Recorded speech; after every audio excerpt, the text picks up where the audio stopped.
The bells of London tolled for the condemned, but this time they rang not for a thief or traitor. They rang for a queen, once draped in French silk, now wrapped in silence. They said she plotted. They said she murdered. They said she dared to rule. And for that, history would call her the she-wolf of France. But history rarely speaks of what they did to her.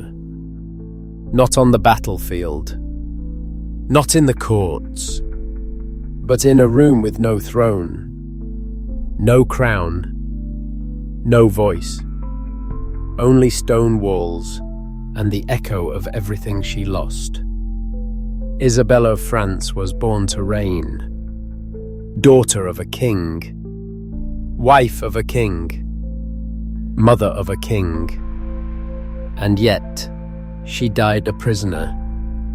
They carved her name out of the chronicles.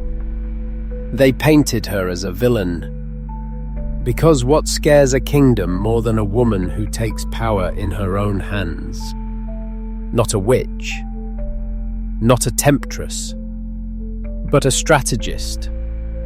She watched her husband take a lover. She watched her people starve. She watched as the English throne became a puppet show with her as the silent puppet. But silence, as they would learn, does not mean surrender. She would raise an army. She would bring down the king. And then she would pay the price for daring to play the game too well. This is not a tale of fairy tale royalty. This is a tale of vengeance wrapped in velvet, of daggers behind smiles, of love, betrayal, power, and punishment. And in the end, when the power shifted once more, they came for her. Not with fire, not with blade, but with time slow, cold, and suffocating. They locked her away, far from court, far from her son. They did not kill her. They simply erased her, but not completely, because her story, the real story, still breathes between the cracks of the history books. Waiting, whispering. Now we open that book and turn to the bloodied page they tried to tear out. She was 12 when she crossed the sea. The wind carried her from the palaces of Paris to the grim stone halls of Westminster. A princess turned pawn, a bride promised to a king. Edward II was her husband, but not her partner, not her protector, not even her friend. While Isabella arrived with grace, diplomacy, and royal dowry, Edward greeted her with cold eyes, and another man by his side. Piers Gaveston, a name that echoed like thunder in the royal court. Charming, bold, intimate with the king, far too intimate for comfort. Isabella was a queen without a throne, a wife without a voice. At her coronation, Gaveston wore jewels meant for her. He sat higher than her, and the nobles watched, disgusted. But Isabella did not weep. She studied. She waited. And when Gaveston was exiled, she smiled just a little. When he returned, she watched as enemies closed in. And when he was finally captured, beheaded, left to rot, she said nothing. Because Isabella had learned the game, and she would play it better than anyone. The years passed. Edward took a new favourite, Hugh Despenser, even more ruthless, even more ambitious. Despenser drained the treasury, hanged barons, seized lands, And still Edward clung to him like a drowning man clings to driftwood. Meanwhile, Isabella's lands were stripped, her children taken, her name smeared. But still she smiled, because by now she had learned revenge does not scream. It waits, and in her silence she began to gather pieces. A network of exiled barons, whispers in foreign courts, and one man who would change everything, Roger Mortimer. A fugitive, a traitor, but to Isabella he was something more. An ally, a flame in the dark. Together they crossed the line no queen had crossed. Not just plotting, not just resisting, but preparing to strike not as subjects but as sovereigns. They would raise an army. They would land on English soil. They would not beg. They would not ask. They would take the crown by fire and fear. Because when you strip a woman of everything title, family, honor, she becomes something else. She becomes the wolf. They came ashore with no fanfare, no trumpets, no grand declarations, just sails soaked in salt and silence and the promise of retribution. Autumn 1326. Isabella and Mortimer returned to England not as exiles, but as invaders. Their army was small mercenaries, rebels, broken lords. But their weapon was fear. And that was enough. Town after town opened its gates. Barons knelt. Commoners cheered. Even Edward's closest allies vanished into the fog. He fled with Hugh Despenser, dragging the last scraps of his crown behind him. But England was no longer his. The she-wolf had returned.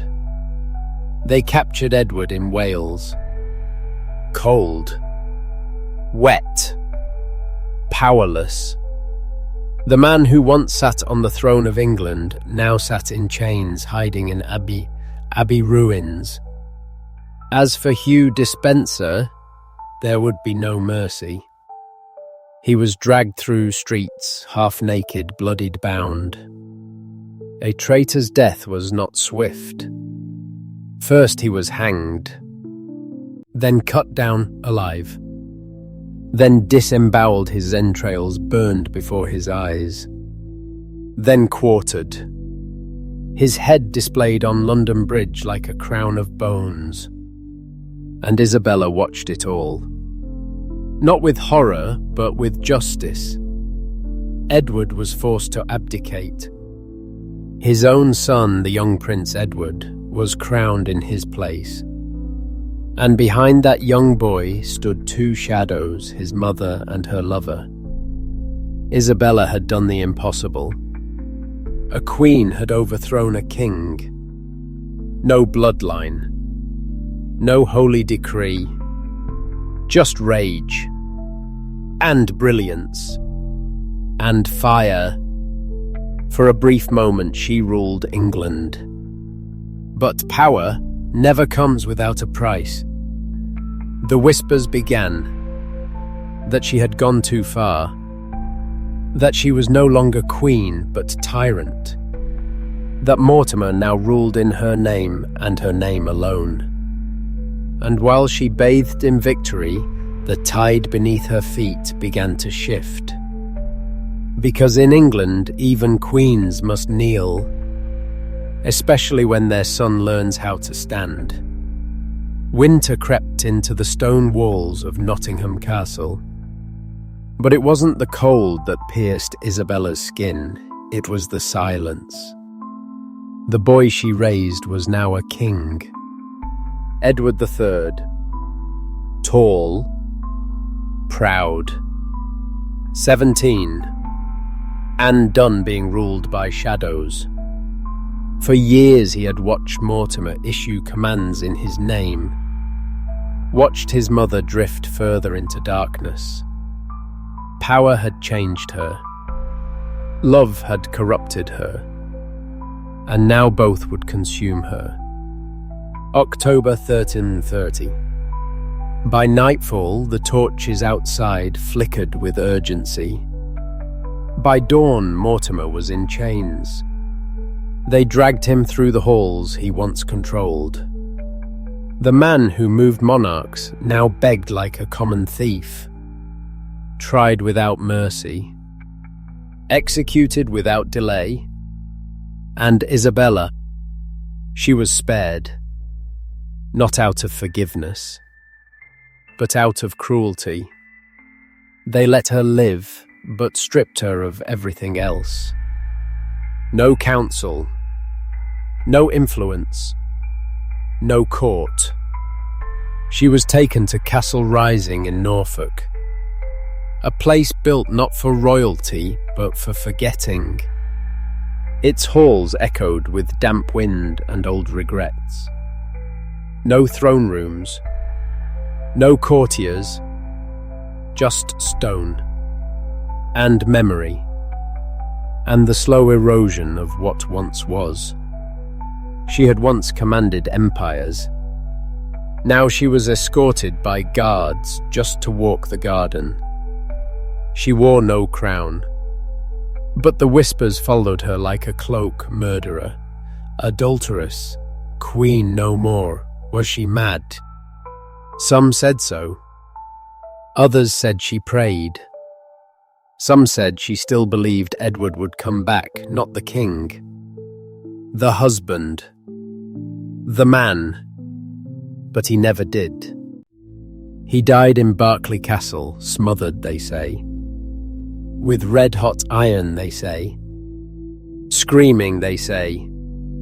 And Isabella, she stayed silent.